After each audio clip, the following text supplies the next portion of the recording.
Welcome, CNG 124, to the start of week 6. Um, Last week we got introduced to bits to borrow, calculating subnets, prefix, and we got into lab 6.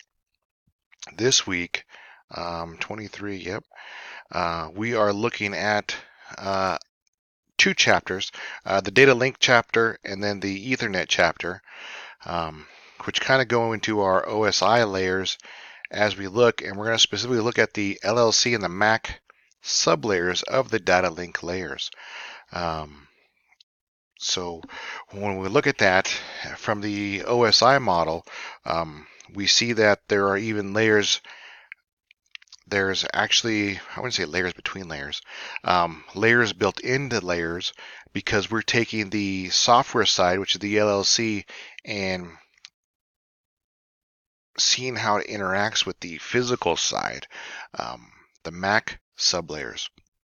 So we get to see how it starts to change from purely digital to getting ready to be shot out across the internet on a um, physical device. Let's see, we look at subnetting 2 this week, which is lab 7. I do add one new thing here in the lab 7. We look at calculating network address and broadcast address of a given IP. So here, once again, lab objective, practice class C subnetting, and it answers this question right here. What class of address is it? So you know the answer to this one given the lab objective definition. Once again, you find the subnet 0. Make sure you always start out with subnet 0 because within networking, 0 is a starting point, is an actual place. So make sure that you have subnet 0 with network address. In our case, since we're doing a /24 and we're breaking it down, our network address here would be a 0 address. So subnet 0 would start with a 0 address.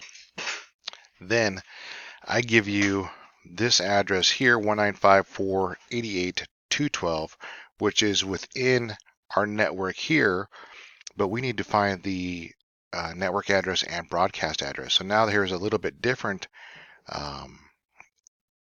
problem, but that'll go back into, work itself back into this week when we look at the reading. And where's it at?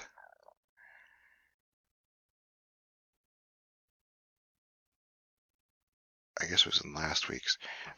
Last week's when we were figuring out the network address of a given subnet.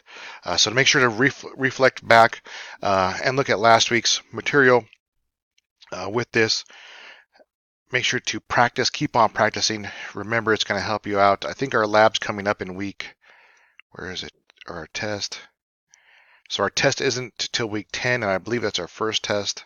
Or that's test 2. I'm sorry, test 2 is not till week 10, so we do have quite a bit of break until then. But make sure that you are really practicing the subnetting and getting the subnetting down, because this is what is going to help you proceed to the next step, which we get into lab 7 or week 7 and 8, I believe, where assignments changed just a little bit. Yeah, so we go into subnetting. We use some Wireshark, but then we jump into Packet Tracer, where you're looking at a hub network that I already have laid out for you. And you guys get in there and see how hubs actually work.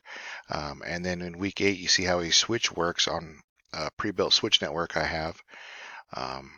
So you get to see it there, and when you can see all the subnetting for, we keep on jumping into subnetting. So that's how important it is to actually master getting this subnetting down, because it's that important to know this process before we go adding another process on top of subnetting. We've been doing class full. We'll jump into class list. After we practice this and get this mastered, we'll jump into class list and then move on from there. But good work so far. I will start grading stuff this week. Last week I went to a conference, ran out of time on my days there, so didn't get much done. but learned a lot with cybersecurity. And if you guys are taking my 132 class, I'll also post additional information in there. But have a good week.